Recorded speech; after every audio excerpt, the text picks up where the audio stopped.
well, I really wanted to join right after high school, but my parents said, just try to go to college. And I was working. I had met a boyfriend and sort of got distracted. And then after I said, well, I'm not really putting my best effort forward in college. And then the relationship I had dissolved. So I said, you know what, at 22, now is the time for me to join the Marine Corps.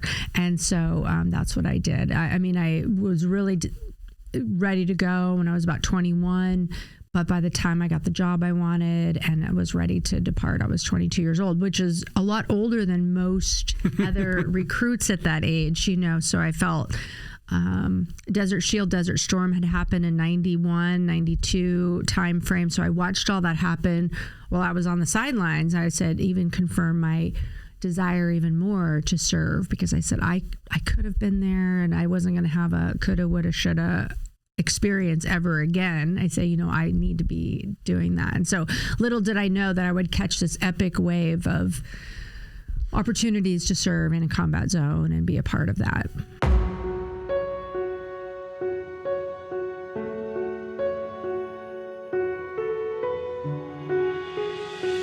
Hello, everybody. Welcome again.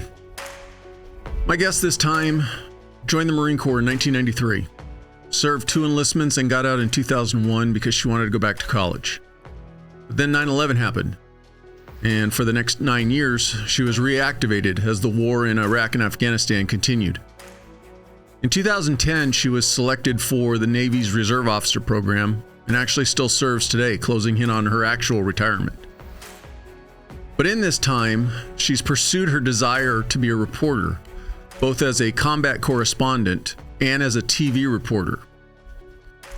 In 2022, she was back at Camp Pendleton, and each day would see the memorials for the Marines that had given their lives in combat, both in Iraq and Afghanistan.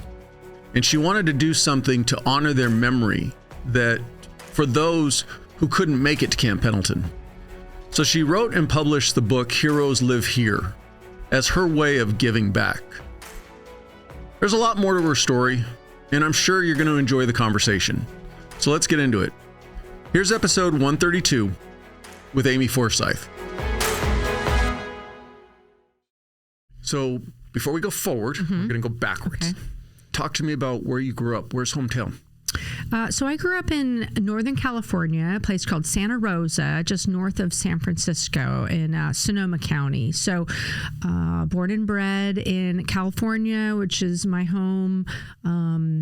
All my family still mostly lives in Sonoma County, and so my roots are there. But once I joined the Marines, I never moved back, and I've just been, kind of a nomad ever since then. It's almost too expensive to move back, but I do visit about once or twice a year. Do you have a big family? I do. On my dad's side, I have a lot of cousins and aunts and uncles, and living there in Sonoma County.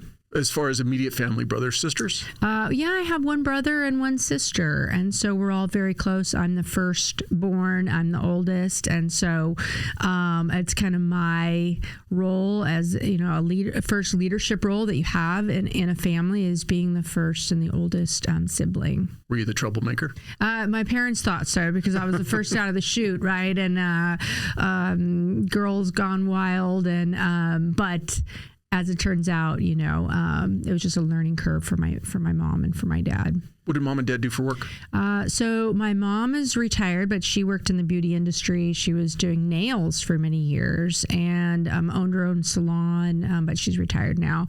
My father was a real estate broker and agent and had sold real estate through the years. And so he's semi-retired now. So you kind of grew up with the model of being self-employed, being your own kind of business person. Definitely. My parents were both very entrepreneurial and had the desire to make their own way instead of working for someone else. And so I went the complete opposite. And joining the Marine Corps was just a complete opposite. But I always watched them, struggle or excel. And I've always had that spirit of I would love the opportunity to work for myself and provide a service or a product for people. And then that is where you can really, change the org chart, so to speak, and put yourself at the top, make decisions for yourself of what's best and provide the level of service that you would want in the way you see fit. For you you've already mentioned you went in the Marine Corps. Brother and sister, did they serve? No, I was really the only one of all of my large family to join the Marines, although my grandparents served. So my grandfather was in the Marines and my grandmother was in the Army as a nurse, both officers, and they served in World War II, and they met in Saipan, which is, and Guam, which was in the island hopping campaigns. And so when the war was over, they came back to the States and met and moved out west, they were in Iowa and Montana, and then moved out to California, and really sort of that Western expansion in the late 40s, 1946. They were married and settled there in Northern California. And part of that era that really grew the Northern California lifestyle and north of San Francisco and in the wine country. But I spent a lot of time with them as a kid and a teenager. So I always heard their stories and listened to their experiences as young adults going through combat and the reunions that they had started to have in the 70s and the 80s after all those years in the 50s, 60s, and 70s with no contact with any of their veteran friends. And then they found each other and then started going to reunions, which I thought was remarkable after all those years of not seeing each other. And then when I, was a young kid or a teenager, they were always off to go see their friends from the war. And I look back, I go, you mean you had no contact with them for all those years? But so I followed their footsteps. And you compare that to today and how easy it is to be or get connected with old friends, through all of the social media. To really connect back in the 60s and 70s, that took a lot of effort. I mean, to actually seek out where people were at and take those steps to make those connections, because it was, you weren't just simply jumping on a computer and going, where's Bob living today? Right. A lot of phone calls, sending out letters, get a returned no one at this address, and try to track people down. But they did try to track people down that they had served with, and having those reunions meant a lot to them, to go and see people that they had served with in World War II. But your grandmother and grandfather did not know each other while they were in the military. They met after they got back home? They met while, in Guam, and as the story goes, at an officers club in Saipan. And so my grandmother was a nurse, and she attended to the injured and those that were serving there, and on the island of Guam. And my grandfather was an Amtracker, they call it, so the amphibious tractor landings in the island hopping campaigns. And so after the war was over, they reconnected, and then they got married. But it's like, how do you find people when you get back to the States? And they left at different times in different ways. She was in the Army, he was in the Marines, and somehow they reconnected. And so they've since passed, but I wish I could go back and get more of the details of their actual story. I'm sure my dad or my aunts and uncles have that, but I look back and how hard that must have been for them. You say something really interesting, because I've been saying that more and more lately, is I wish I could go back to when I was 5, 10, 15 years old, but with the knowledge I have today, to ask the better questions and to write more information down. Unfortunately, when our relatives pass, oftentimes they end up leaving more questions than answers. Right. And I love these ancestry shows, and for people out there listening to, do a family history and lay out the pictures and who is this and who is that, because you're the keeper of your family legacy, and sharing that with your own kids. And where did dad come from? Where were his parents born, or her parents born? And so knowing that, and we have a great family history, but I want to know their story on Guam, because many years later, I would end up going and living on the island of Guam, and in a million years, I never thought I'd be there, but I ended up going there right where they were, and I have a few pictures of where they were on the island, and so I went back to see where they were, and so I always heard their stories about being on Guam. Was your dad part of the Vietnam era or just past it?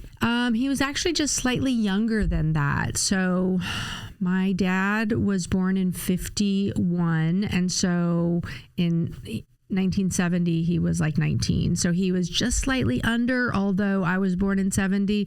So he kind of thinks he might have gotten drafted, but I think things were winding down at that era. But he really is the one that planted the seed for my patriotism, because he would take us to the Veterans Day parade. He would take us to the headstones of the veterans. And he really was the one that took me to the San Francisco to see the Blue Angels flying in the Fleet Week, and really planted that seed about military history and patriotism through his own upbringing, as a baby boomer, and with his parents, my grandparents, being so patriotic. So although he didn't serve, he definitely planted the seed. And when I left for the Marines, he was in tears, but so proud, and same with my grandparents as well. So we know you went into the Marine Corps, but growing up, what took up your time? What was your hobbies, your interests? Well, I did play sports, which I felt was very helpful in succeeding in the military. So, playing organized sports, I played tennis. I went to an all-girls Catholic school, which was the same school that my mom went to, and the same school that my father went to. He went to the boys' school, and service was always a calling, whether it's volunteering or serving in some capacity. And so, although I didn't join the Marine Corps right after high school, because the goal really was to get students through college, but I really wasn't ready for college. I really was distracted with I don't say partying or traveling. Life at that age. I wasn't a very good student in high school. It was very hard for me. My parents had separated, so I was kind of on my own. My dad was busy with work. My mom was busy with her work. And so I didn't really have that disciplinarian to say, you were going to stay in, you're going to do your homework. And so sort of low expectations for me at that age, in that era in the mid 80s, where my mom could the best hope she could have for me is, well, you better just marry well. I was still hearing that, and not like today's young girls are saying you need to go out and get to college and make your own way. It was always, well, you can just meet someone and get married. And so that's what sort of, run off and join the circus, run off and join the Marine Corps. I thought, I saw Marines at Fleet Weeks, and I knew about the Marine Corps through my grandfather. And the movies, of course, Top Gun was huge, a big influence. That was in 1986. I graduated high school in 88. And so I always had this calling to serve in the military. Say, can I do that? Yes. And then I had to chase down the recruiters to do that. But was it something you knew you wanted to go into the service, just not right after high school? Or was it just kind of one of those things where it's like, hey, if another opportunity is not there, then I'll go the military? Well, I really wanted to join right after high school, but my parents said, just try to go to college. And I was working. I had met a boyfriend and sort of got distracted. And then after I said, well, I'm not really putting my best effort forward in college. And then the relationship I had dissolved. So I said, you know what? At 22, now is the time for me to join the Marine Corps. And so that's what I did. I was really ready to go when I was about 21, but by the time I got the job I wanted and I was ready to depart, I was 22 years old, which is a lot older than most other recruits at that age, so I felt Desert Shield, Desert Storm had happened in 91, 92 time frame. So I watched all that happen while I was on the sidelines. I said, even confirm my desire even more to serve, because I said I could have been there and I wasn't going to have a coulda, woulda, shoulda experience ever again. I say, I need to be doing that. And so little did I know that I would catch this epic wave of opportunities to serve in a combat zone and be a part of that. From your parents' perspective, were they supportive of you actually enlisting? They were a little nervous and a little worried that girl from California said, are you sure this is what you want to do? And thought maybe I couldn't hack it. That was what they were worried about, me getting, not being successful or not completing the training or having the mental resilience to stick it out. My grandmother especially, she thought, oh my God, is she going to be okay? Because in their mind, what the Marine Corps was the 40s and the 50s. That was a stereotype, but that was I succeeded just fine in boot camp and beyond. So they were worried, but the real worry for my mom especially came later in when going to Iraq and Afghanistan. For you, was it only the Marine Corps? Yes, definitely. At that age, that was the only way I was going to serve, really. No other service. The Air Force, the Navy, the Army did not interest me at all. So I really had to chase down the recruiters. At that time, they weren't really actively recruiting women. You really had to pin them down and say, look, this is the job I want to go this time. And then they said, well, we'll see. And then they make you go do like a weekend pool program where they, you run with them, you do all the exercising and everything to make sure that you're going to succeed. Because the last thing they want to do is send you out and then you get rejected or can't hack it. So I spent a few months in the pool program just to make sure I was mentally, physically ready to go to boot camp. So that they didn't have a situation. Yeah. So for you, what job were you looking for when you went in? Well, I definitely, when they offered what they call a combat correspondent, that's the job that I wanted. It was either between that and they called it reprint, people who like produce manuals and things like that. But I definitely wanted to be a photographer and a storyteller. And so there were very few opportunities, so maybe 1 or 2 per year. So I had to take a typing test, an English diagnostic test. And so it was very selective. And so I passed that. I did an interview and then I got the job, which, took a few months to get the actual slot open to attend. There was only 1 or 2 slots per year, male or female, or for females? For male or female. So you were really fighting for a coveted position. That's right. Just because there are so few of them, whereas they might take infantry or mechanics or cooks or things like that. So I felt very fortunate, but I was firm that I definitely wanted that job because I knew that if I could just master using a camera and storytelling, I could be of value. And the community engagement piece, I'd always heard of Toys for Tots and I knew about some other community programs. And so those are the folks that manage and create the community relations engagements. And I had been on the yearbook staff at high school and I had dabbled in marketing and advertising, public affairs, public relations prior to joining. And I thought if I could do that while I'm in the Marines, I get the best of being a Marine and doing the storytelling as a photographer and really documenting life in the Marine Corps.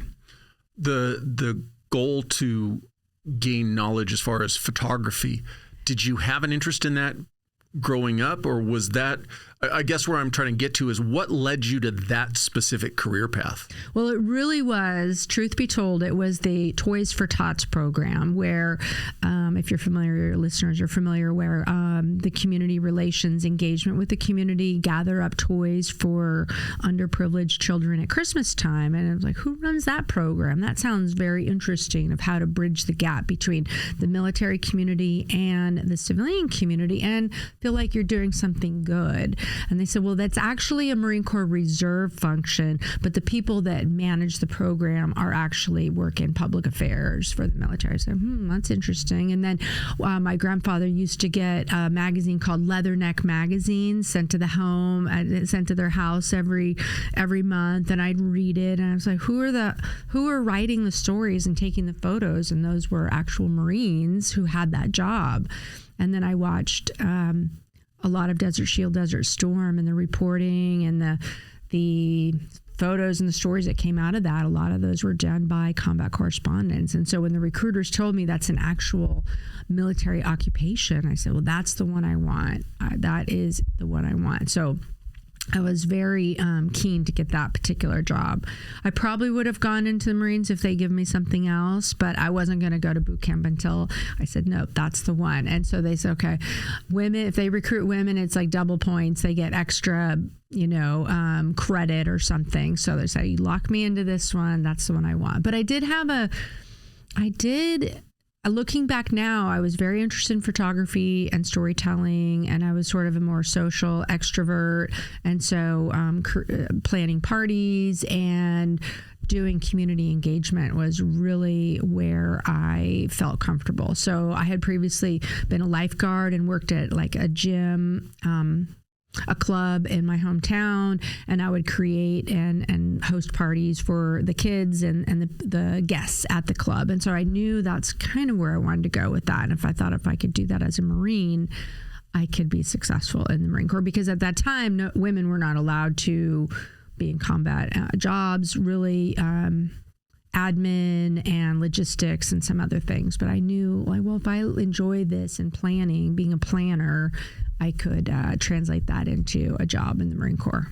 And I'm a believer of, if you're going to give an organization, whether it be the military or the first responder community, X number of years of your life, try to get as much out of it so that you can utilize it after that career. Were you already thinking that when you went in the sense of, this is going to be a short stop for me, I want to learn these skills, and then I want to go to the civilian world? Or were you thinking career? You know, when I look back to my first 4 years on a contract of 4 years, I didn't know whether or not I was going to transition out or be a lifer, stay for 20 or 30 years. But I ended up staying 8 years of active duty. But back then in the 90s, I had, you couldn't finish your degree while you're still on active duty for the most part, because they didn't have online school or anything like that. So I had a calling really to finish what I'd started. I had already started college. So I thought, I needed to really get focused in on finishing my college degree. And so I left active duty. I stayed in the reserves, and this was in the late 90s, so that I could do just that. And then I ended up finishing at Cal State San Marcos in 2005. I say I was on the 17-year program because it took me 17 years just to get my bachelor's degree. And to me, that's a really huge accomplishment, because I only took one class at a time until I had my days free so I could use my GI Bill and go. But I didn't know whether or not I was going to do a 20-year career or just a 4-year stint. But I really was going to be, so my job in the Marine Corps, I had some great experiences. I worked at the base newspaper, so I was a base newspaper reporter. I worked at the TV station where I was covering stories every day. So I had it in my mind, I was going to be the next Barbara Walters of working in TV. I had won a bunch of awards, and I really loved the storytelling. I loved shooting, producing, editing, scripting, and doing, every aspect, because you're a one-man band in the Marine Corps. You don't have a lighting person. You don't have an audio person. You are it. And so I felt like I had learned all these skills. I could surely make a career out of working as a reporter or an anchor somewhere. And so I left active duty in 2001, early 2001. I'm going to pause you just real quick right there.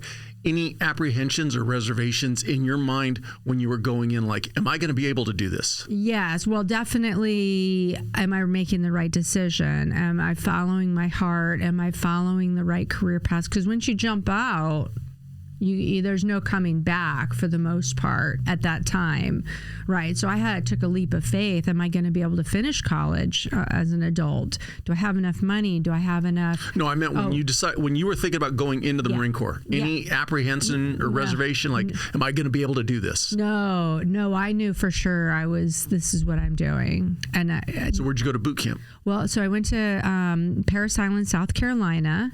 So that's where all female Marines go to boot camp. Oh, okay. Yeah. Now female Marines can go to San Diego, but back then it was just South Carolina at a place called Parris Island. It's very historical.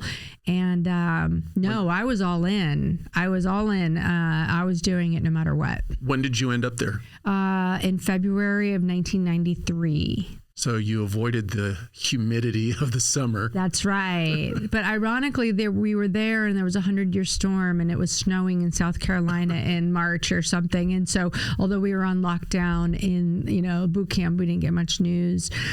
I do remember there was this tremendous hurricane, snowstorm during that time. But and then Waco, Texas event happened. So I didn't really get much news on that, but a tremendous experience. I loved boot camp. I found it to be so focused on the training and learning. And to me, it was the best time ever.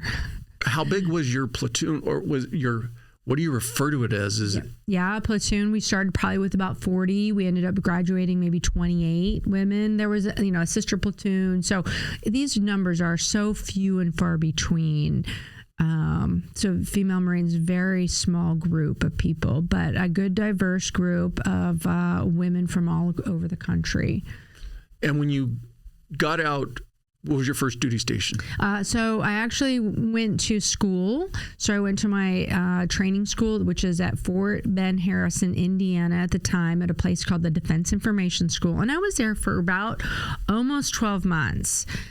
With the training pipeline. And so once I graduated, I learned basic writing, basic photography, broadcasting, radio, everything you'd need. And it really rivaled a journalism school, like a college level journalism school. So I had this great foundation. My first duty station, I was sent to Guantanamo Bay, Cuba to be a reporter there for the Naval Broadcasting Center, but I was attached to the Marine barracks.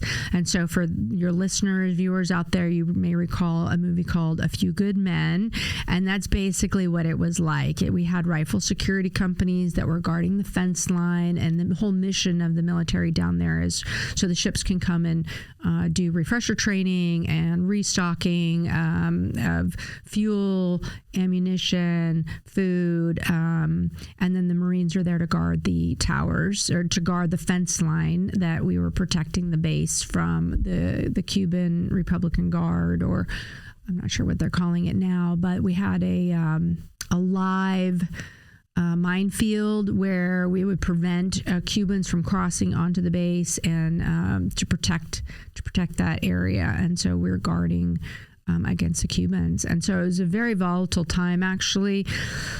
Some of your viewers may remember in 1994, 1995, where we had this mass exodus of Cubans and Haitians trying to come to America, fleeing by boat or anything they could, any raft, any flotation device they could find.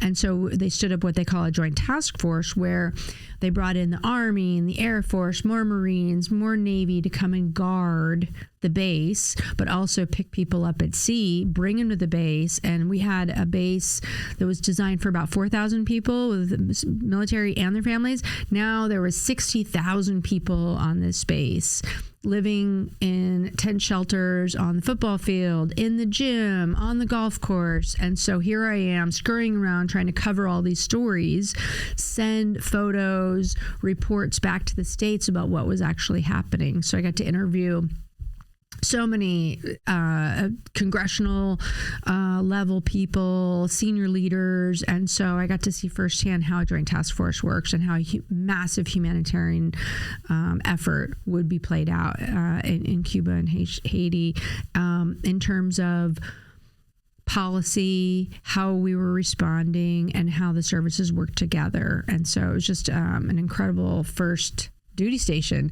6 months was quiet. We were snorkeling and scuba diving.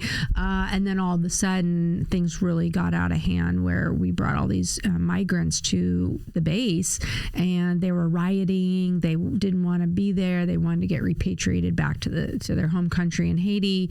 The Cubans had a different policy so they could get back to the States, because the policy, Bill Clinton said, 1 foot down, if we pick you up, you automatically have asylum, because you're seeking asylum, a political asylum, whereas the Haitians didn't have a political asylum agreement, so they were being repatriated back to Haiti. And so the Coast Guard was involved, and so just an amazing experience for me as a first duty station to learn how this works and really fine-tune some reporting skills of mine, journalism skills. I had some really good mentors working with a team of people covering used to covering combat or humanitarian operations. So they really took my reporting skills to the next level.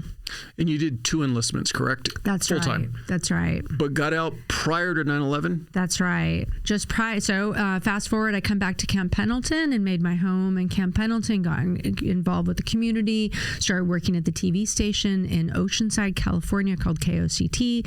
And while you were on active duty? I did, yeah. So like covering occasional stories, and they let us use their studios to record our shows. So we had a really good relationship with them. And then they offered me a job. Like, do you want to do some side reporting for us? And I'm a college student too. So then I left active duty to go be a full-time student, and then produced a few shows for them. Meanwhile, I stayed in the reserves, in the Marine Corps Reserves.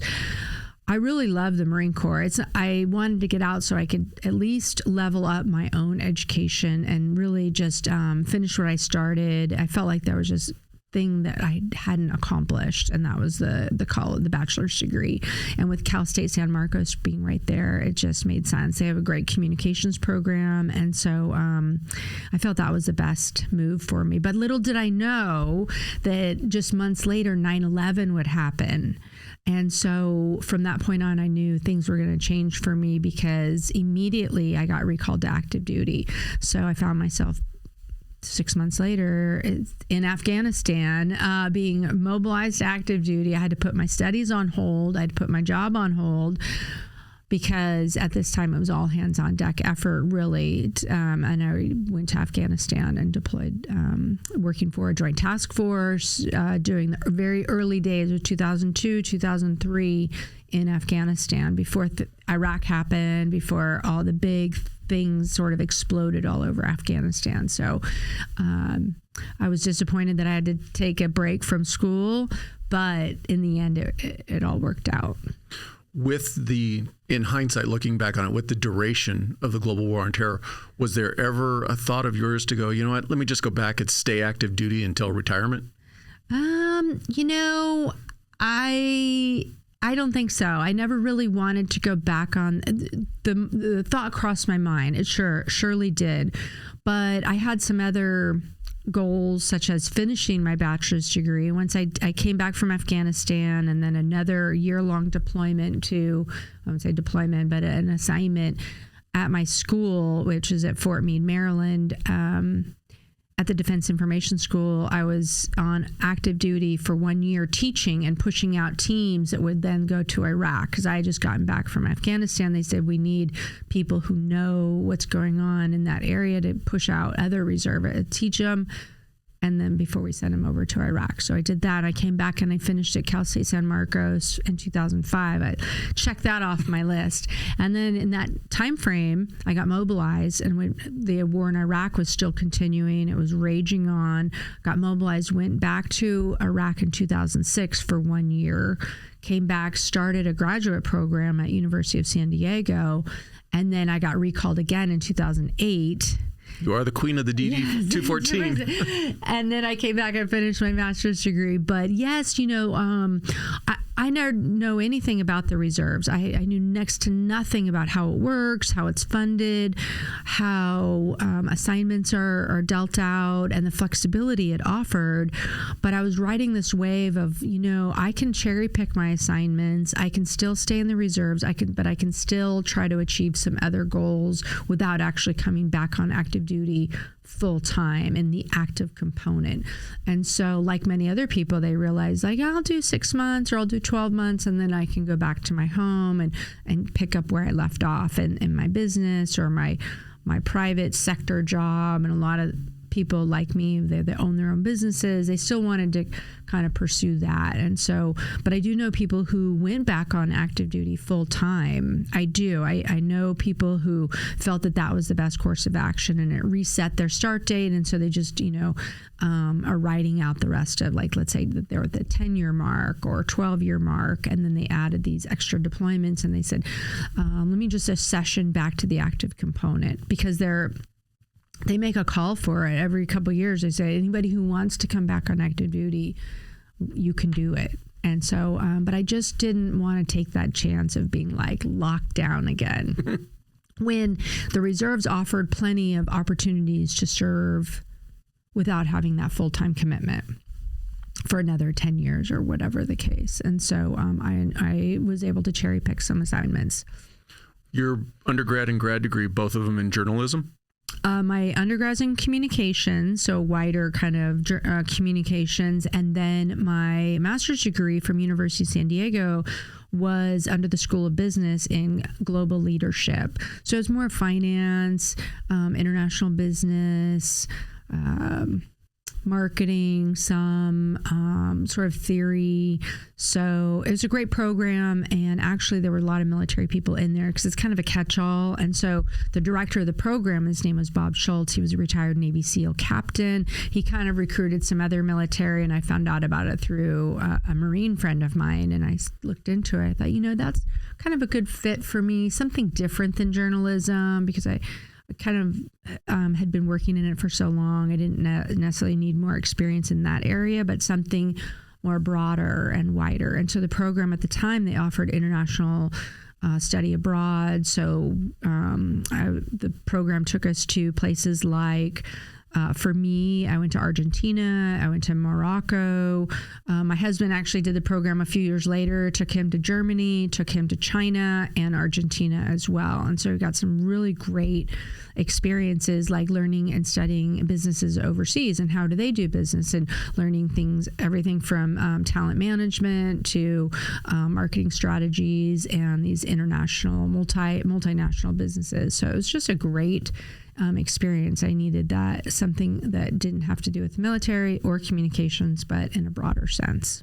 When you first learned about this grad program, was there a long-term goal for what kind of business you were I want to position myself for? I definitely had in mind that, and this was in 2007-8, I definitely wanted to come back to Iraq or Afghanistan to work for the State Department as like a foreign area officer, or some sort of international, maybe working for NATO or the UN. That was the goal. So I needed something more in the international business to get that experience and understanding and working for a large organization. In that time between leaving active duty and getting your grad degree, did you ever go full time as a reporter? In between deployments, I was working as a reporter, even since working for NBC in San Diego, in between my deployments. So after the 2008, I went back to Iraq in 2008 for a year, and then I came back, and in 2009, another deployment to Romania popped up. So I did that for about 4 or 5 months. So there were stints of full-time reporting here locally. But in that time, I met my husband in 2009. Also military? He was working for the military, not in the military, but as a defense contractor at the time. And so that kind of changed the trajectory of, my priorities and my goals. And we came back to San Diego, and then I resumed working with NBC as well. And then another job came up working in Guam, a civilian job. And so working for the Department of Defense as a civilian.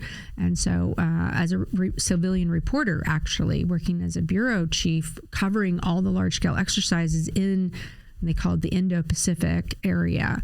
And so that took me overseas. And so, so I've kind of had this back and forth, 1 foot in, 1 foot out, trying to, not saying that working as a reporter, my reserve career didn't peacefully coexist, but it does make it harder when you're in the reserves and then you have a job that is very demanding, very haphazard or unscheduled.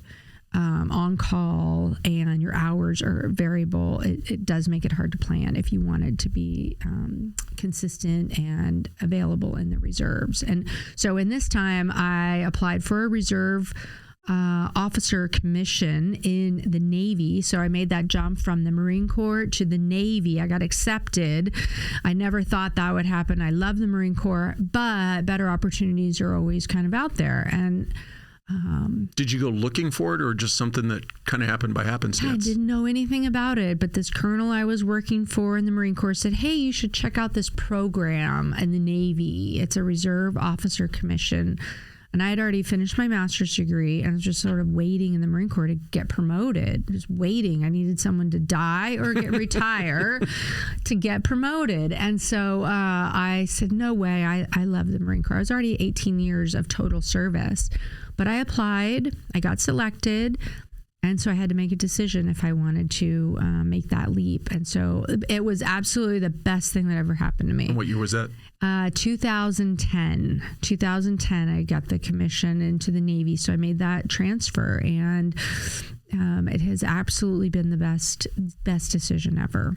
Time wise, as far as what they expect out of you for a commitment, how long did you have to commit?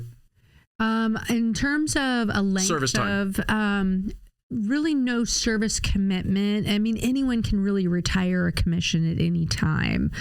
And so that's going on 14 years for me now. And so I knew that I wanted to take it all the way, although I can retire at any time now. But right now I'm in such a great assignment that for me, I'm just really focused on two things, really, just setting up a transition plan for myself, retiring, but also giving back and sharing the lessons learned and really transition to passing the torch to the next generation and sharing some of those lessons to make sure that the next generation is set up for success, because everybody's so busy trying to just operate that they don't really look at, well, who's next? Who's going to do the things that I was doing? I want to make sure that I'm passing that along. But it has been an amazing opportunity. So the Navy just has a wider array of opportunities for deployments and for women. It's a different mission than the Marine Corps. And so while Marine Corps was great for me, I kind of had done everything that I could do. And so now there are things and very challenging assignments for the Navy in more of what we call a joint environment, where you're working in the Army, Navy, Air Force, Marine Corps, and I'm assigned to a joint unit now. So I get to serve with all different branches. I don't even really consider myself in the Navy other than just wearing the uniform, but really my obligation and my priorities are to serve the command, which is actually a 2-star Air Force general. And so it makes it a good mix. Still in the media realm, though, correct? That's right. So as a public affairs officer, the Navy has what they call a direct commission officer program, and certain select jobs, I would say, they bring in people either prior service or what they call off the street professionals working in industry with a direct commission. So all these direct commission people are super talented, super knowledgeable, whether it's an intel officer working at NASA or working, in any kind of agency, and they wanted to serve. And so they can bring them in 30-year-old, 40-year-olds even. I think the 45, you can maybe get in there and serve. Folks in law enforcement or working as lawyers or doctors, really in logistics specialists. So you have these specialties that are very direct and have an application, but they can bring you off the street if you're an industry professional. You don't have to necessarily grow up in the military or come from a prior service. But I wouldn't want to be competing now because the talent is so great. These people are amazing, like PhD level people, but they never got the chance to serve, so they bring them in at 30 years old, 40 years old, and they have a wealth of knowledge, and they can really add value to the Navy because you get a different perspective. The active duty folks that have spent 15, 18 years on active duty, and that's all they know, they don't really have a wide array of experience, So we consider ourselves very experienced, and we can infuse our industry experience and say, well, here's how you can actually do that. And over the past 20 years with global war on terror, hopefully some of that has been proven successful, where it's a seamless integration with the reserve. So I remember the days when it was just those weekend warriors. We don't want anything to do with them, but we flipped the script and said, you know what? We're working in industry, and we have connections, and we have influence, and we have PhDs and master's degrees, whereas the active duty are kind of limited. So they've seen the value, and so we can be more plug and play. So being plug and play is key. So the active duty command say, hey, we really need you. Can you backfill us for a month? We're doing this mission. We could really use that level of expertise. And so I've seen a tremendous shift in terms of the way the active duty people see the reserve integration. But one of the things I think the military has done that's a benefit to the military is, and granted, this is part and parcel to many colleges offering online programs, but it appears that the military is encouraging active duty members to get your advanced degrees and working with them while they're still on active duty to get these degrees. Yeah, and likewise, yes, that outside education piece has been a game changer for, especially for the enlisted folks or even officers who already have their bachelor's degree, but to get a master's degree in something you don't know about. If you're a logistics specialist, and then, you might want to get a master's in supply chain management, but get it from a school with rigor that is not necessarily like a war college or something outside. So you have connections in industry. You might go through a master's program with people who are going to be in 10 years the next, lead for Microsoft or Intuit or, for these big companies, Walmart or Costco or Home Depot. These are the people you want to know because they bring in, even just in the program itself, you get to know people and then you have those connections for a lifetime, really.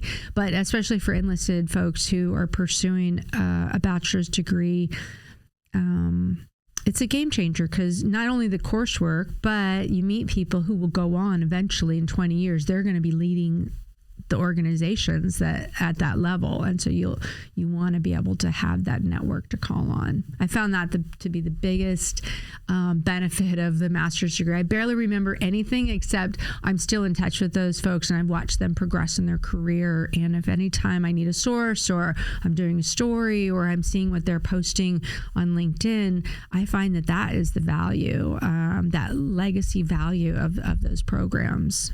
Well, and for anybody who's gone to any of the prestigious colleges, not necessarily Ivy League, one of the ancillary benefits that you get without even, I don't want to say it's not marketed, but I think a lot of young people going into college go, I'm going to get an education. What they're not looking at is that bigger picture of what's this network of people. Talk to anybody who's gone to Cal Berkeley, Stanford, USC, Princeton. It's about that network of graduates and alumni that you're pretty much set for your future if you're in that group. That's right. The old saying, your network is your net worth, right? And so when you surround yourself with people who are on the same course, doing their thing, and having that tie-in is the game changer. And just being able to go to alumni events. And so I try to do alumni events at USD and with Cal State San Marcos at least once a year, and I reconnect with people. And that has been such a great attribute of just going to college. I barely remember anything, but those networks is really important. So for people out there who, nowadays they say, well, what's it worth? What's a college degree worth? You might learn some stuff while you're in it and you might forget it later. But if you can maintain and sustain those relationships, those business relationships, for however long you need to, it's worth its weight in gold. When you went back as an officer in the reserve, did you have to go to an OCS? We did, yes. There at the time, it was a 2 or 3 week course in Newport, Rhode Island, and uniforms, customs and courtesies, some military history, and some other things. And so half of my class at the time was prior enlisted, and then the other half were straight off the street, whether it was an orthodontist or a lawyer or something. So really spending a lot of time just helping them. How do you wear your uniform, and what are the rank structures and things like that. So that was a good experience. Is it run by the Navy so is it Marine DIs? We had mostly Navy cadre, a couple Marines here and there teaching some classes, but it was the Navy chiefs who were running the cadre there. So it was good. In Newport, Rhode Island, they have since moved that, I believe, or extended it. So now it's a full 6 weeks. So even for the reserve officers, they're going to get this full 6 week active duty component just to make sure that they all step off on the right foot in terms of getting the same thing as an active duty officer gets. And I think that's so valuable because wearing the uniforms, understanding the military history, how the Navy works in terms of its operating missions around the world, what are the major commands, just a deeper dive into understanding the constructs. not to be too sarcastic, but I'm sure that there had to be some funny moments with you guys back there. You look at it like the group of prior enlisted and the people who are coming in fresh off the street, and just, what you guys got to see.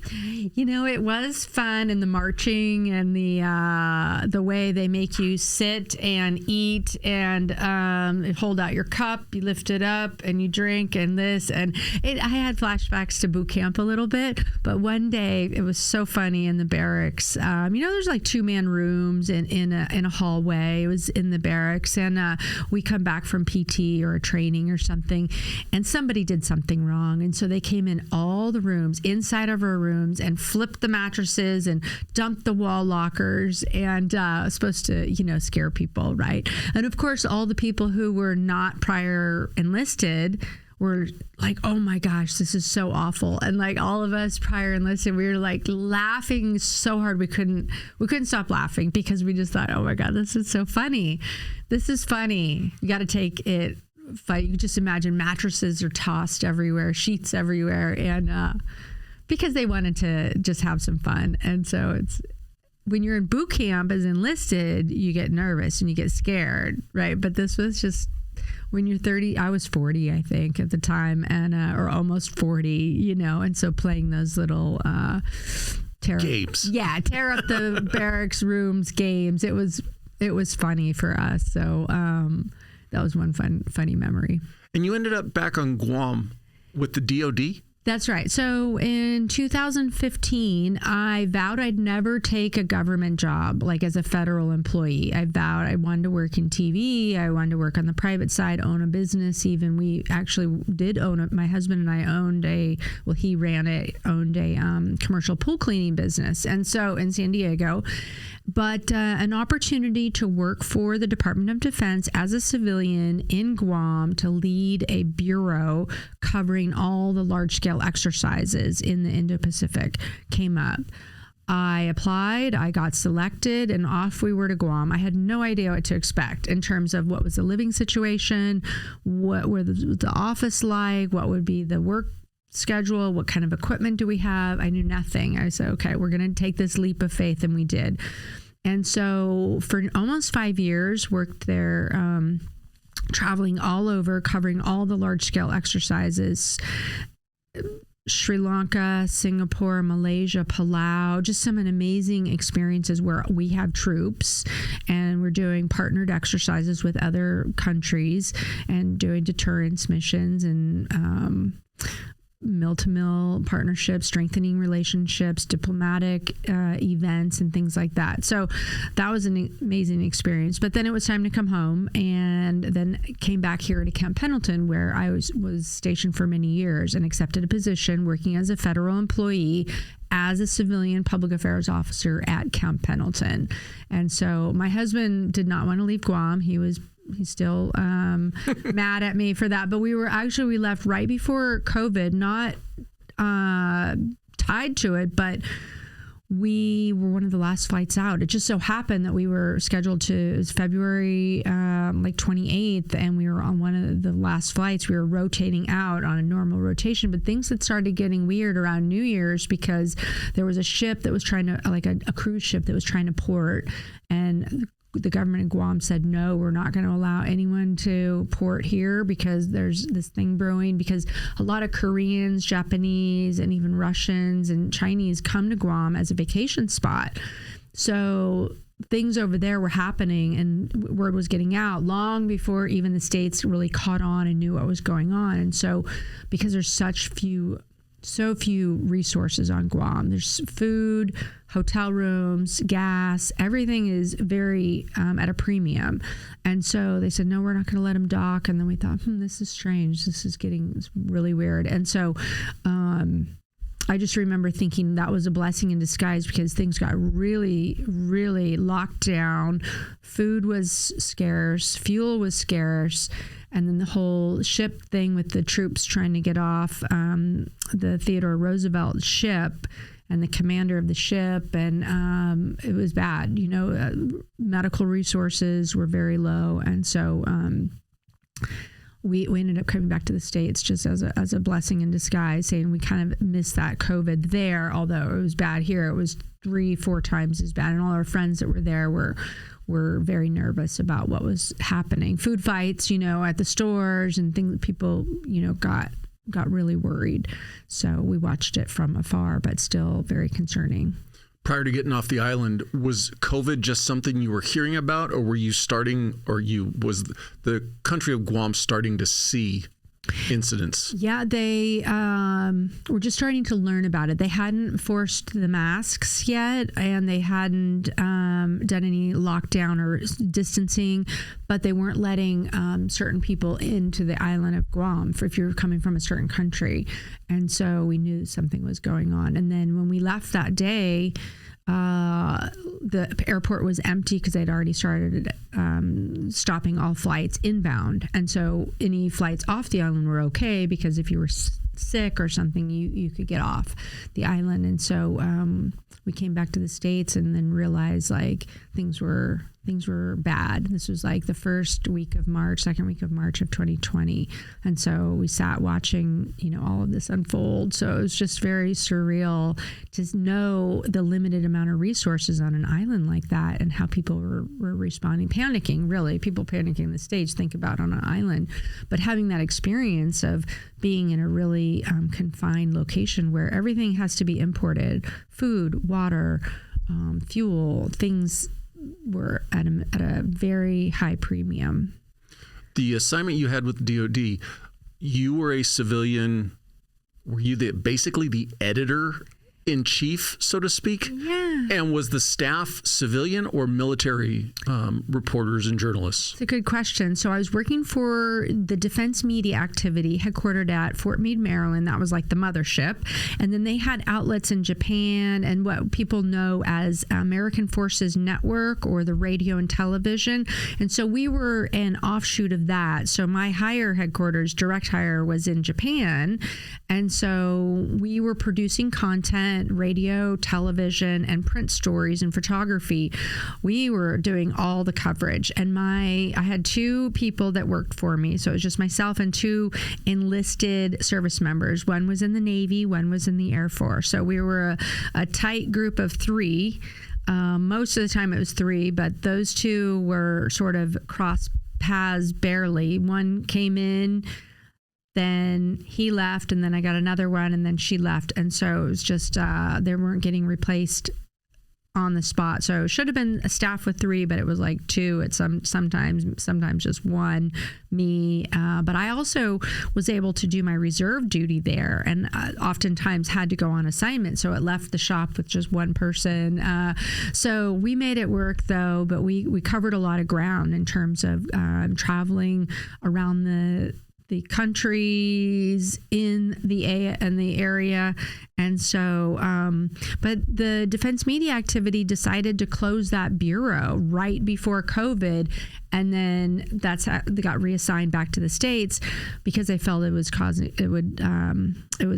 costing too much money. While it was very expensive to keep a bureau open, but the cost of not having us there when they needed us, when COVID happened and all the other things, and the buildup right now in Guam, they're ramping up to relocate Marines from Japan to Guam, and Guam is really a strategic location in terms of our national defense because it is considered American soil. It's America's day begins in Guam.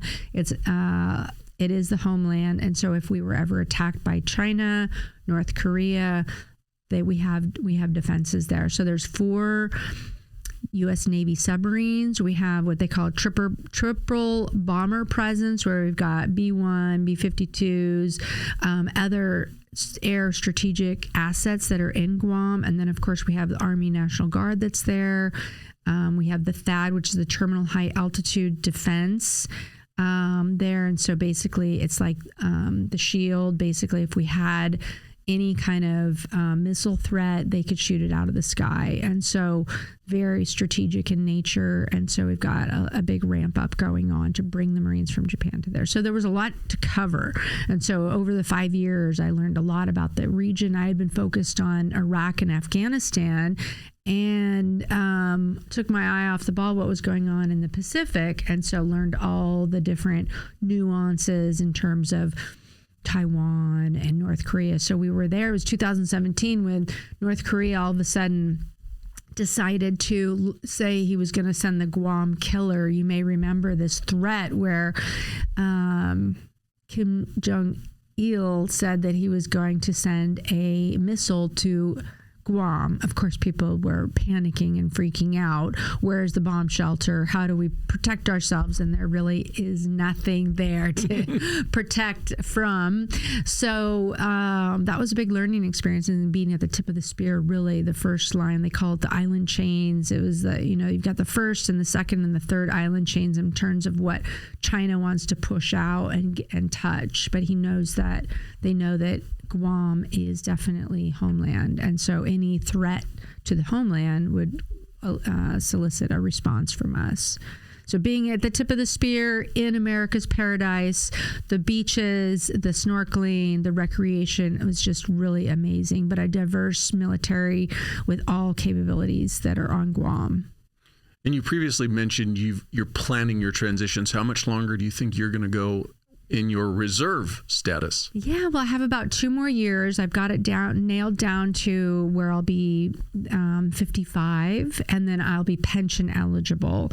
So for reservist, you're not pension eligible until the age of 60. Whereas if you're on active duty, you serve your 20 years, you draw a pension right away. For a reservist, you have to, it's age based. And so 60 is the magic age, unless you've been mobilized, and then you can reduce your pension eligibility age by, if you've been mobilized for 1 year, you can reduce it by 1 year.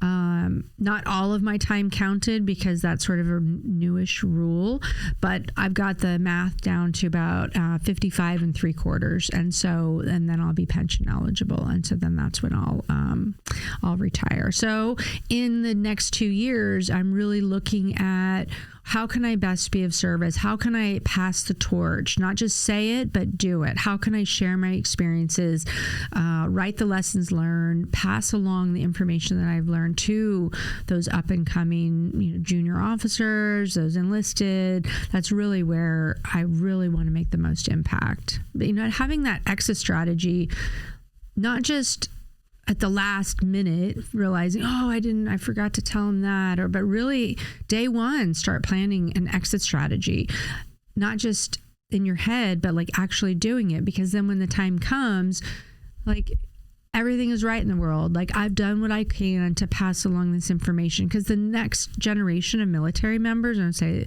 law enforcement military members, have such a more complex problem set coming up.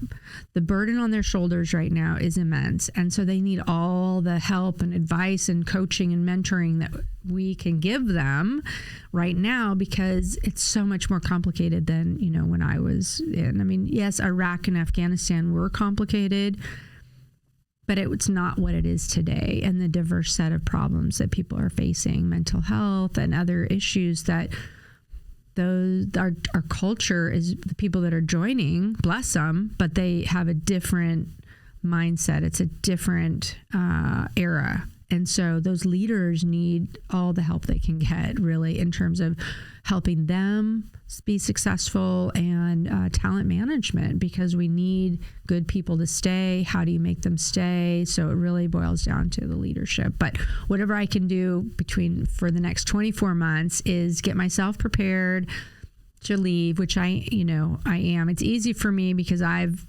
been in and out so many times. I'm totally comfortable with it. I'm just sticking around now just for that transition piece to help if I can, and plug in where I can.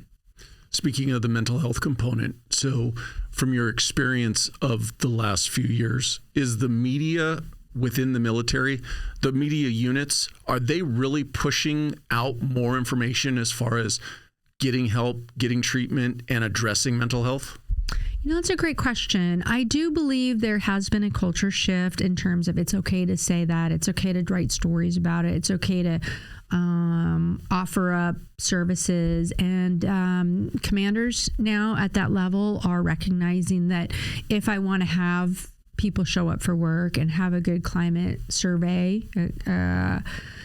I need to adopt some of these things that we're not just saying it, but we're actually doing it. We're putting our money where our mouth is. At least my frame of reference from the early 90s, this is not something that you talked about, right?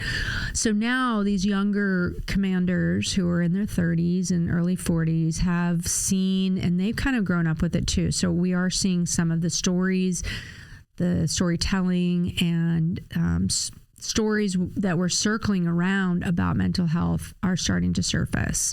So the more you talk about it, the more you show it's okay. It's not this like voodoo that people of a different generation might think it is. And so I think that those help. So if you want to see change and shape behavior and change attitudes, it's people like us, the public affairs and the combat correspondents, who will shape the narrative for the commander. You say in an editorial meeting, like, okay, we need a story about this, we need a story about that, we're going to talk about this. And when those get out, people read it, they pick up on it, they'll shape the behavior and change the attitudes. So it's injecting what you want people to think about and how to think about it.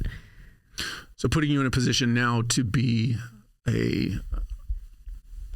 not necessarily a transition advisor, but you've had the unique opportunity of going in active duty with the intention of learning photography, journalism, all of it. And then you spent many years in the reserves. So you were able to in essence, share two seats, military life and civilian life, while still working in the journalism industry.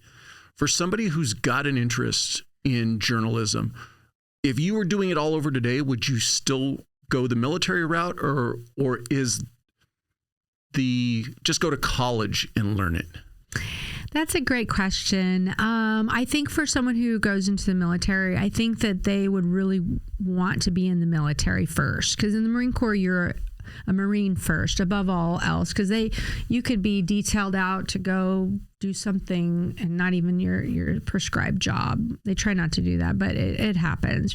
You're going to go work at this office for the time being. We need a hot fill for this. So I would say, if you want to be a journalist, a true journalist, go to college and then get the job. But what I have seen in the shift in the journalism industry is that it's not lucrative. It's hard work. It's long hours. It is very demanding.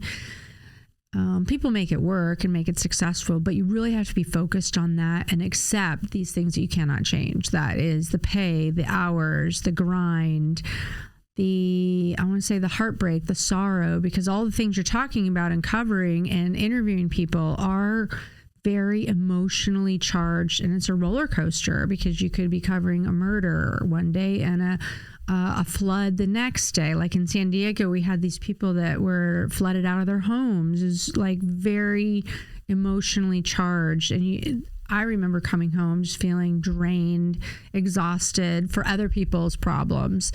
And so that's hard to do. But in the military, we talk about all the great things and share the courage and what it takes to be in the military. And I really gravitated towards that, because those stories we need to tell more of our troops, even though those hard days reporting on combat operations, reporting on people getting killed and injured, and covering memorials about people dying every single day.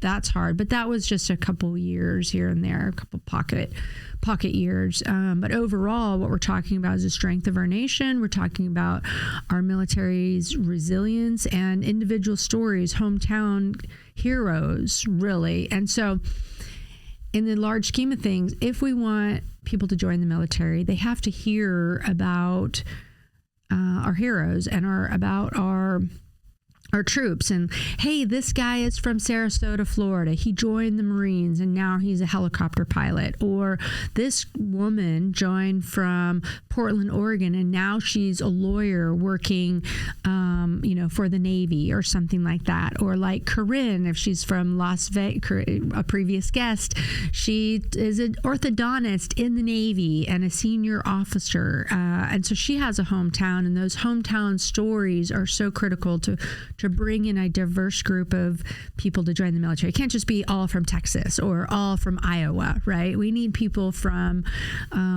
Syracuse, New York to the Key West, Florida, and all points in between. So when we tell those stories, we can build connections and say, hey, who else from Santa Rosa, California is going to join the military? So if they say, hey, Amy Forsythe, she's from Santa Rosa. So we tie in those hometowns, and we know that those are what works in Middle America. What we could not fleet concentration areas. So like San Diego's got the Navy fleet concentrated area. It's easy to tell those stories, and a lot of kids join from San Diego because they see the Navy up front, right? So, but we're Montana, places like Minnesota that don't see the military, but how do we bring out those people who want to serve and share those stories? So being a journalist, public affairs, a storyteller in the military, you have such great opportunities to do that. Now, if you really want to step outside, and I've known many people that worked in the military who've translated their careers into working in TV, radio, journalism, authors, speakers, because it's such a great base training ground. You can go out and you're so far ahead of someone who just went to college and maybe, is working at a local paper. But both career paths are great, but boy, that training and that repetition and fine-tuning those skills about photography and writing and producing content or telling stories in the military will set someone up for success outside. Speaking of storytelling, and I apologize for not having yours, you're also an author, and you did a book. What was that about? Yeah, so if I may, I did bring it. I'll bring a copy.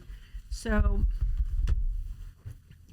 I never thought in a million years that I would write a book. I mean, I barely have read books before, right? I just was not a very academic, scholarly person. But when we moved back from Guam to Camp Pendleton, I'd drive to work every day, and I'd noticed that through the years, there was memorials erected on Camp Pendleton to honor those that were lost in Iraq and Afghanistan. And so I started taking pictures, and I wanted to share with fellow Marines and families that had lost loved ones. Like, look, this is a nice tribute. And so I thought, let me put this in a book to showcase this. And so I put together a book called Heroes Live Here, and it's basically a tribute book and to those that were lost during Iraq and Afghanistan. 20 years of constant, continuous deployments to Iraq or Afghanistan in one form or another. And so I put together a lot of my photos that were from Iraq and Afghanistan, and then some of the stories behind those Marines that served overseas. And so just to chronicle the tributes that are on base. And for those people who can't go on base or don't have access, this is just a way to bring the history of Camp Pendleton to life for them. It has such a rich history, being that old California history in terms of the mission system. It's in between San Luis Rey and San Juan Capistrano mission, and there's some older buildings that are predate, the Marines being there. And so I talk about that in the history. But what I learned in researching is that more Marines from Camp Pendleton were killed and injured in Iraq and Afghanistan than any other one base or station in America.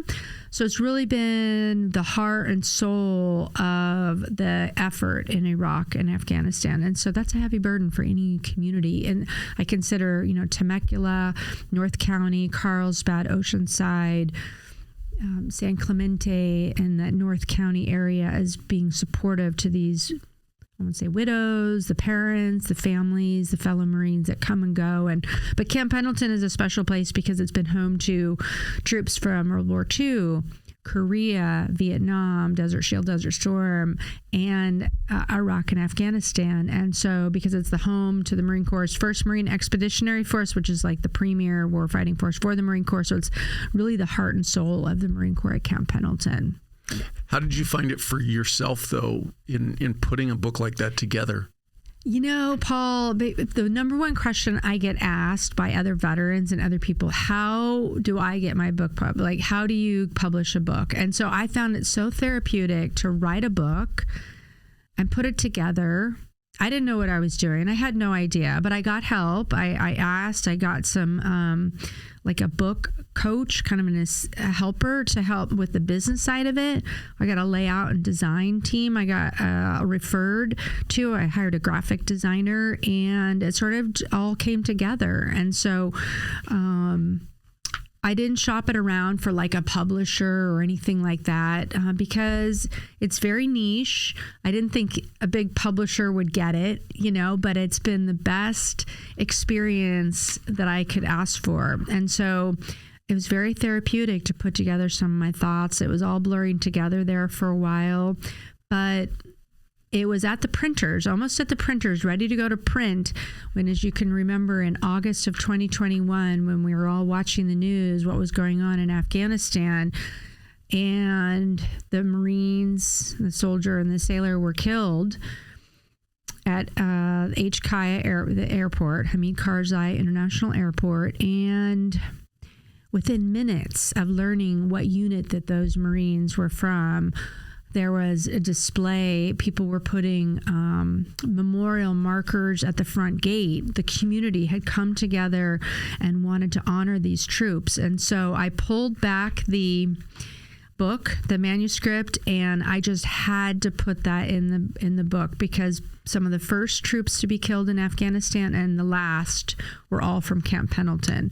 And so just having been in Camp Pendleton at 9/11, knowing what that looked like, and then seeing the tremendous outpouring of support and covering a lot of these stories through the years, and being at the homecomings, and then myself deploying from Camp Pendleton and we'd drive from Camp Pendleton and go all the way up to March Air Base, is where our lift was out of, to take us over to Kuwait. And so making that trek so many times myself, it's just so personal for me. But I have stories about Marines that had lived in Temecula, grew up in Temecula, and then there's a nice memorial park here, honoring our troops. If you know, it's on the corner, the Temecula Duck Pond. There's a nice tribute to our troops that are from this region as well. But I found it to be very helpful. So for your listeners out there, the number one question I get is, how do I write a book? And people have,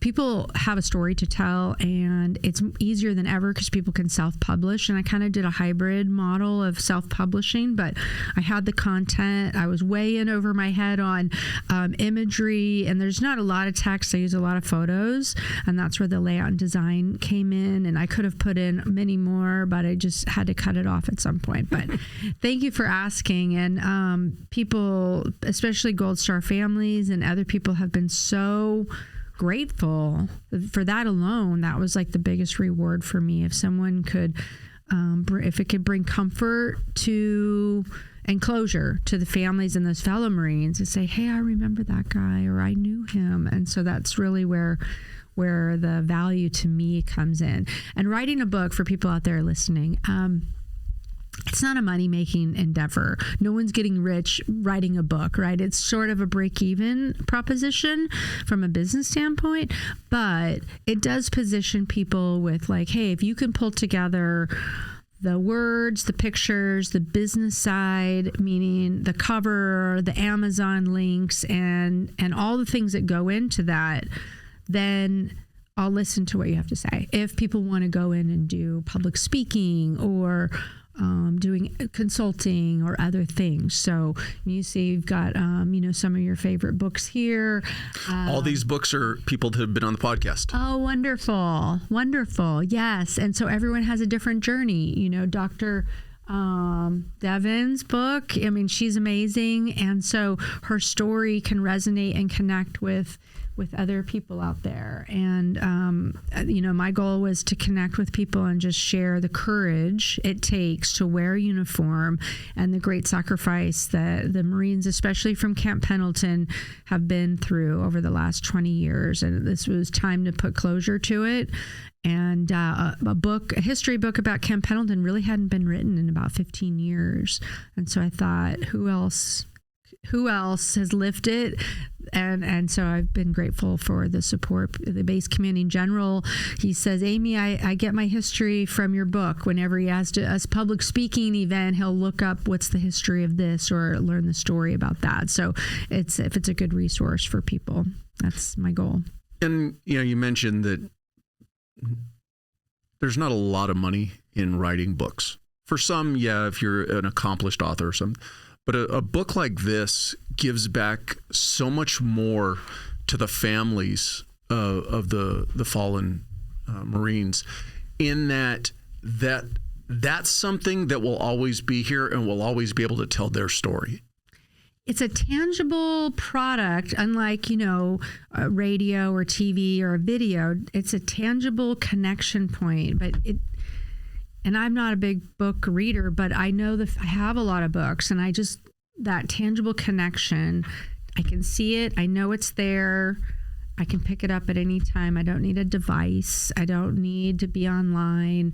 And so I feel like people kind of get back to that old school feeling of having something instead of just a phone. It feels there's a layer of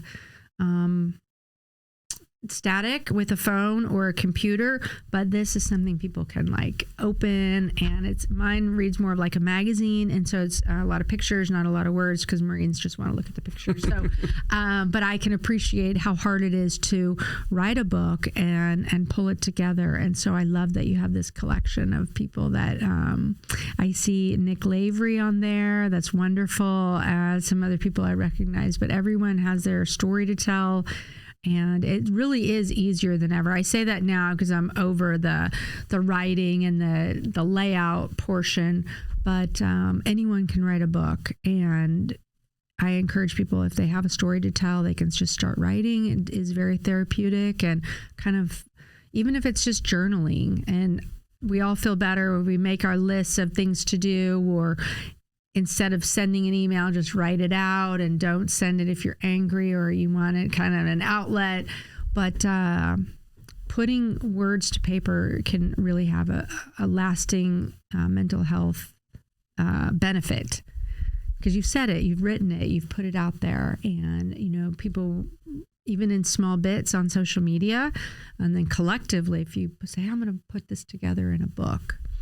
Well, and the thing is even one of the things I say about this podcast is the large driving force for me for doing this is to allow guests to tell their story.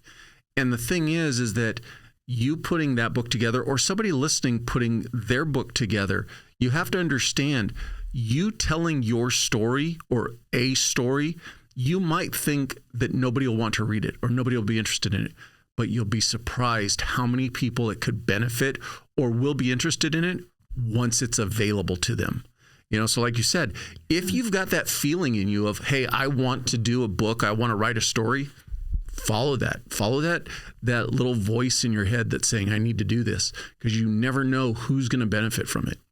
Absolutely. Let's say Dr. Corinne, for example, there might be people out there that really want to know more about how to have two careers, her with her pageants and then being an orthodontist. And so she's just an inspirational story.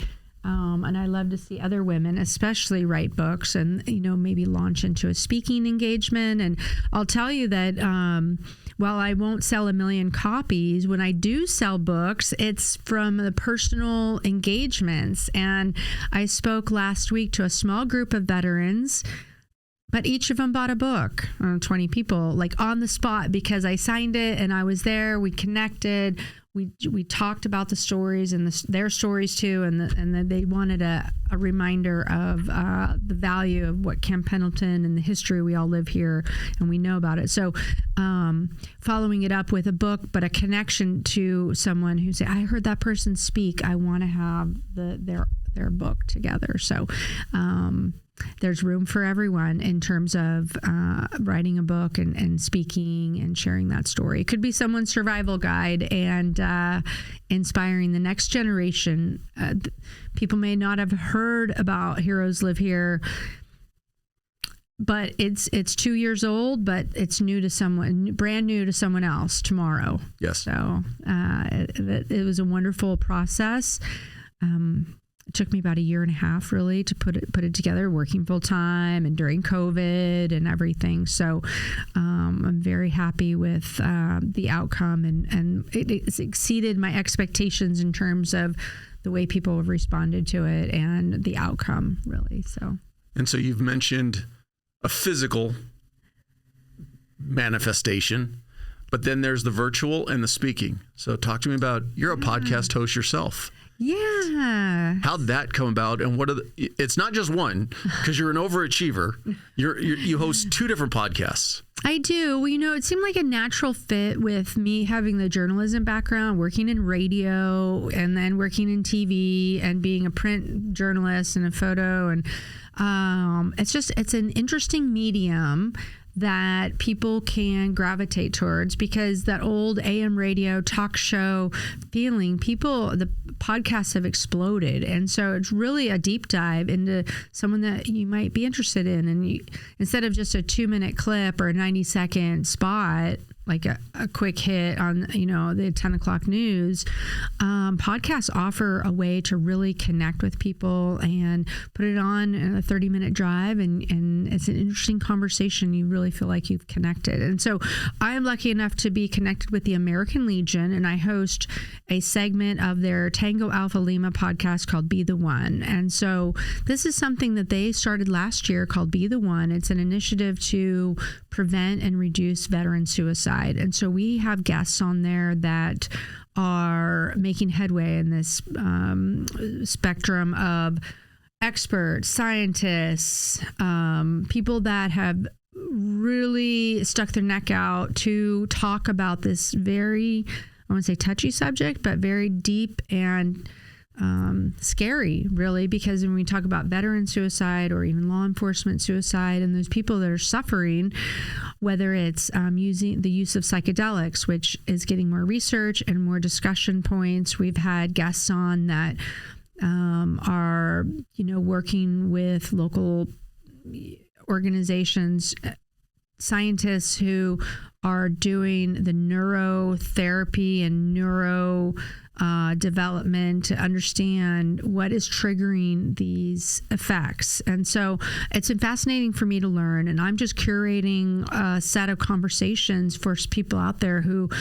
are in need of help, or what can help me. And so what I've learned is that the owner and the co-founder of Grunt Style Apparel, his name's Tim Jensen, he donates a great deal of financial support and then lends his Grunt Style brand and his name to preventing suicide. And so people, when they put their money where their mouth is for the organizations, and talks about it's personal to him, he was a Marine, he was affected by this. And so having open discussions about veteran suicide is kind of where we need to drive the conversation. And what are these triggers and what is causing this? Is it social media? Is it someone's pre-existing conditions? Is it something going on that could be alleviated with more medication or a different type of treatment? And so exploring all options. And so leading that conversation with the American Legion has been wonderful. And so it's just one way that a large organization that way can get into the conversation and be a leader in that space. And then online, they have tools for people at American Legion posts. Well, if someone comes into American Legion and they say they're having a really difficult time and they want to commit suicide, what do I say? What do I do? So we offer that as resources for people who don't normally deal with suicide, ideation, where can we find those resources? And the American Legion is a leader in that. And there's such a powerful, large organization with a loud voice in terms of veteran resources. And so they wanted to tie all of the other resources together under one umbrella. And so that's the podcast that I'm involved in. And then I also host a podcast called the Victory Podcast, which talks about leadership journey, life, and from a civilian side and from a military side. People have transitioned already and working in private industry, and what leadership traits that they have used, and what are the top 3 things that have been benefits to them, or what would you tell yourself 20 years ago, or what would you tell someone just starting out? So if we had all these tips as we were coming up, maybe we could have reduced some of the stress and anxiety or depression along the way. And so giving people at the start of their careers, when they step off in their career, they could be so much further along in terms of how to handle difficult people or handle stressful situations. I sure know that I could have used some of that help when I was coming up, or women as mentors, or having mentors, which wasn't really, I wouldn't say, it was just not offered to me anyway. And, those early days of our careers, that it wasn't fully fleshed out and how to do that. And so hopefully we can add to that in terms of people can grasp onto these books, podcasts, movies, articles. All the resources are out there. It's just connect the dots for people. Well, I think one of the things, I'll loosely call it a detriment, both from the veteran side of the house and the first responder side of the house. The greater majority of us get into these careers when we're very young. Many military veterans right out of high school. And we haven't finished actually, I'll air quote it, growing up. And then you spend 20, 30 years in this soul environment. And for many years, it was never encouraged for you to look beyond this. This is your job. Focus on this. And then you come to the end of that ride and it's like, well, now what? And so for me, one of the things that I say with the podcast is, have fun. Go do these jobs because they're fantastic. They offer immense opportunities.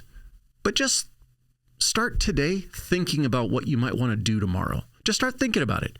And if something grabs you, do some research on it. Start putting some pieces in place that if that's what you want to transition to, then you're already a couple steps ahead of the game. Because the one unfortunate thing that we also share is both of these, the rides can literally come to an end tomorrow without our plan. You get injured, whatever. You're literally tomorrow looking for something else to do. So just start thinking about it today. Yeah, I love that because, like you said, a lot of people they're all in. They haven't even explored what else do you like to do? Where could you see yourself working? They haven't thought about an exit strategy at all. And then they come up on 20 years or 25 years, and then that's where problems start happening, a breakdown in their self-worth and their self-esteem, and they're lost without the career, the one and only career that they ever had. And so it's just a real shame that they didn't explore and start talking about who can I turn this over to, and developing a transition plan from day one, because no one is staying working until you die, Not in these careers. Yes. And I do believe in law enforcement and first responders that the work they're doing is becoming more and more dangerous, emotional. No one can do that for 30 years. I mean, it is truly, it takes a toll on someone's mental health. And so, they have to know they have a limit to say, okay, I can do this for 10 years before I have to move on. Because of the nature of the work. It's not like I would say 30 years ago, it wasn't the danger that it exists today. And so, hearts go out to those. It's like sustained combat for 30 years, which we just can't do as Americans, as humans, to maintain that level of constant alertness and survival mode every day. You just can't do it before something's got to give. And so, especially for those law enforcement, first responders, I mean, the things they see on a daily basis, it's not just once a month or, it is so constant in just today's world. There's things happening that we can't even grasp. It's so hard. And I never want to compare trauma. And I've had a couple guests say it this way: is trauma is individual, and it's your experiences and its impact on you. The one thing, though, that's different for the first responder community as opposed to the veteran community is when veterans come home, for the most part, driving down the street each day, there aren't reminders of combat. Whereas a first responder, they tend to drive through that intersection of walk and don't walk every day for the rest of their career. They lost a good friend. They almost lost their life. Whatever happened at that location, they repeatedly drive by it. Add to that, they drive by that location when they're not working and they're with their family, and it's not like they can turn and go, "Hey kids, do you know what almost happened to mommy or daddy last night right here?" So it's a combination of a lot of things. But trauma is trauma. And I think what's different today than 30 years ago, and like you said previously, we're just talking about it more. And we're making it okay to say, if something's not right between my ears, let me go talk to somebody about it. Whereas 30 years ago, don't say a word, suck it up, keep it buried down, pour some alcohol on top of it and keep moving forward. And we've realized after 30 years that it has an impact on people. And we need to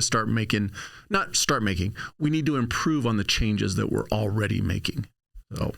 Absolutely. If we want to be successful and thriving, and, it's for veterans who have trauma, go through combat operations, lose friends in training accidents, all of the above, is that when they transition to civilian career, we want nothing more than for them to go on and be successful entrepreneurs or business leaders, or just retire and enjoy your life. Because when they're successful, we're all successful. And so just flipping the script and changing the narrative of that broken veteran stigma is really my responsibility. It's everyone's responsibility, is that we're here for the veteran community, law enforcement, first responders. We need you to be successful. It's a recruiting imperative that you will be successful, because when the next generation sees that, those guys I don't want to be that, for the high school students that see that and that's all they know, those veterans are living in the streets, and that right there is not, so our lifeblood starts with the high school age, and when they see that the veterans are not successful, that causes the recruiting problem. So it's this big circle of it's an imperative that veterans are successful. And so what stage of active duty do they get out? If the DoD and the active duty component wants to get the next generation of top talent, we have to ensure that our veterans are being successful. And there's so many amazing, successful veterans out there, CEOs of large companies, and have gone on to do amazing things. But we need every veteran to, have that support and be successful, because homeless veterans and people who are not thriving in their life due to something that could be fixed or something that could be improved is everyone's responsibility, because that's just causing a recruiting problem. And when we have the recruiting problem, we're going to have a national security problem. So it boils down to national security that I think people are waking up to when we say we don't have enough, I want to say, warm bodies to join. That is a national security issue. So, and both sides are experiencing that currently, military and first responder community. There's the numbers are going down of the people who want to come in and sign on the dotted line.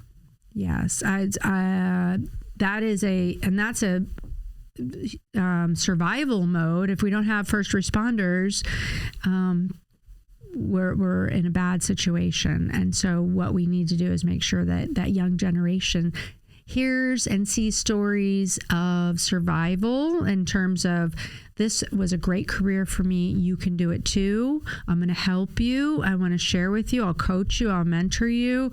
And so it's cradle to grave in terms of I want to recruit you. I want you to follow in my footsteps. Come with me. I'll take your hand. I'm going to show you how, and I'm cheering for you. If all of us in the military and then the reserves are doing that with just one person, we could replace us. I want to replace me so I can leave. I want the next Amy to come and step in my shoes. And so how do I do that? It's public speaking, write a book, talk to people, get out there. And so I encourage in public affairs, I want to encourage all jobs, all type logistics, lawyers, orthodontists. I want you all to get out there, share your story with the next generation, because someone is always watching and wants to follow you.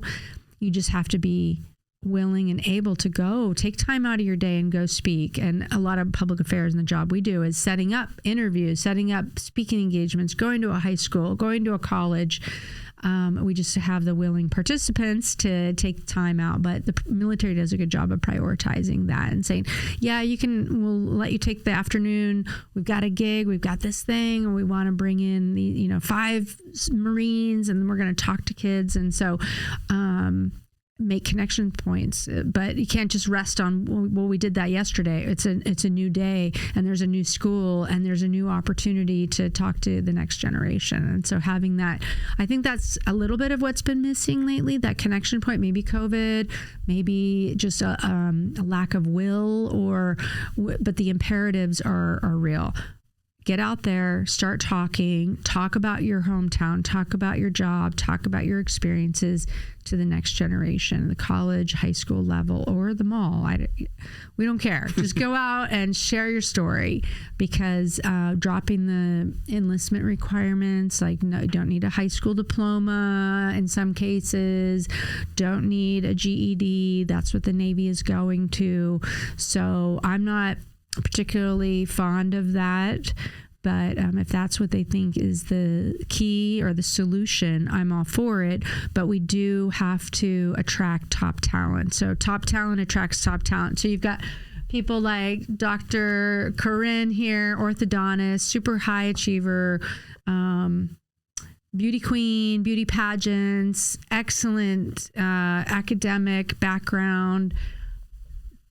That is who she's top talent. She's talking and speaking to groups, other women, and saying, "Hey, you can do this. I'm doing it. You can follow me. I'll take you there."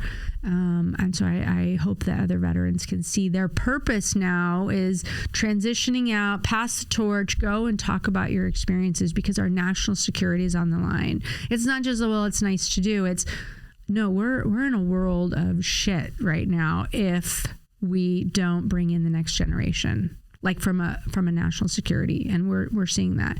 The commanders out there are a little bit hesitant to say how dire it is, but it is. It's a grave situation. Unfortunately, and you can just look back on history. Tough times drive people to the military and first responder communities when there isn't the plethora of other jobs that they can go do. It's just a nature of the beast. I don't think that hamster wheel will ever change. And we are, even though we could go a whole other episode on what's right, what's wrong with the country right now, but for the most part, we're thriving. And for a lot of young men and women, putting their life on the line isn't worth the other opportunities that they have.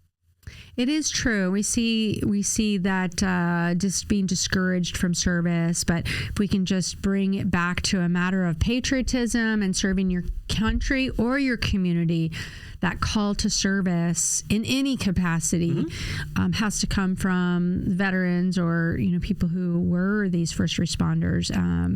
And having those connection points with that next generation. And so it is it's an uphill battle to compete for top talent when it comes to other jobs or other opportunities. And so it's shrinking, but the demand signal is growing, where we need those young generation to find themselves a calling, and it is a calling. It's not just, well, I have nothing else to do, or I guess I need a job, but it's like, I want to be like that. I want to be like Nick Lavery. I want to be like Dr. Corinne, so showcasing these stories are like on this podcast is connecting with people and giving them the inspiration and a path that they might not have ever heard of. I would say how do I want to put this? You've already had probably 5 different transition jobs already while you've still maintained your time in the military. But I wish you the best going forward. It sounds like you've definitely got multiple opportunities still ahead of you, but I wish you all the best in whatever your future endeavors are. Well, thank you. At this age, I'm going to be honest that my next transition is really transitioning to, I wouldn't say a retirement, but offloading, reducing my inbox a little bit, because I've been grinding at both ends of reserves, work, book, all these things, family life. And, you hit a point in an age where you say, okay, if it's not, and I get this from Tim Ferriss, if you're a Tim Ferriss fan, he came out, he said, when you're deciding on what to do or go to an event or accept a project, if it's not a hell yes, it's a hell no. And so making boundaries and saying, this is what I really want to do, as opposed to, that's not something I want to do. So being deliberate about decision making, what projects am I going to do? What events, what work do I want to do, and how to fill that time? Because, after 50, you're like, okay, I'm on the downside, but on the good side, where you can see the light at the end of the tunnel, and life is not meant to be all about work. But it has, for me, it's been all about work. I looked at if you've ever done this, you've looked up your Social Security history on your Social Security account. Have you done this before? No. You should do it, because it'll tell you at what age you started, filing for Social Security. How long have you been working? What are your Social Security estimates going to be? So I'm already kind of in that mindset of like my reverse planning, my back planning of what year can I retire in order to be where will I be at 65 or 62 or whatever the Social Security is. So I look back, and the first year I started filing for my income tax return was 1986. I was 15. And so, okay, that's almost 40 years of working. Do I give my permission to myself to say, can we just call it quits already? Can we off ramp and be okay with it and be happy with that? Because a lot of people, when they come to the retirement, struggle with that, because that's like their identity. But really forecast what's the next 2 years. When can you retire, and make retirement something people look forward to instead of a forced retirement or a retirement where they're not prepared for financially, but knowing where you sit, where you stand years out, so you can be really mentally, physically, financially comfortable with that decision. And that's kind of where I'm at. And that's like my new mantra of prepare yourself for the financial aspect, but also the emotional, detaching from the work. Because I've noticed that does definitely, people cling to that title and that identity. And you know this because you just went through it yourself, but you found a new purpose. And after a long, full career, the regular traditional career, and now you're making your own way. And so it's sky's the limit for you and for anyone else out there looking at off-ramping, and then what's the next volunteer work or the next purpose in their life. I'm passionate about dog rescue, and maybe there's a way where I can help with rescuing stray dogs and kind of fulfill that void of, like, say, military that it gave me for so many years in storytelling, but translating that into something new and exciting. Because I feel like if you're not doing something new, it gets it will get boring. And so, but finding a new spark or something that you can get out of bed every day for, right? I'll close it by you hit the nail on the head. You've got to find your new purpose, whatever it is that makes you want to get out of bed in the morning. You've got to find that it, and that will make your transition smoother. Indeed. And I wish everyone out there, if you're even years away from retirement, it still has to be thoughtfully planned out and understood of what's going to happen, or if you're looking to make a career change or move away from what you're already doing and the gig economy and creator modes and all these different things, you really have to find your passion and deliver on the promise to yourself that you're going to do the things that you are meant to do, instead of just sucking it up for 10, 12, 20 years. That is no way to live a life. But thank you so much. Thank you for your time. Yeah, thanks.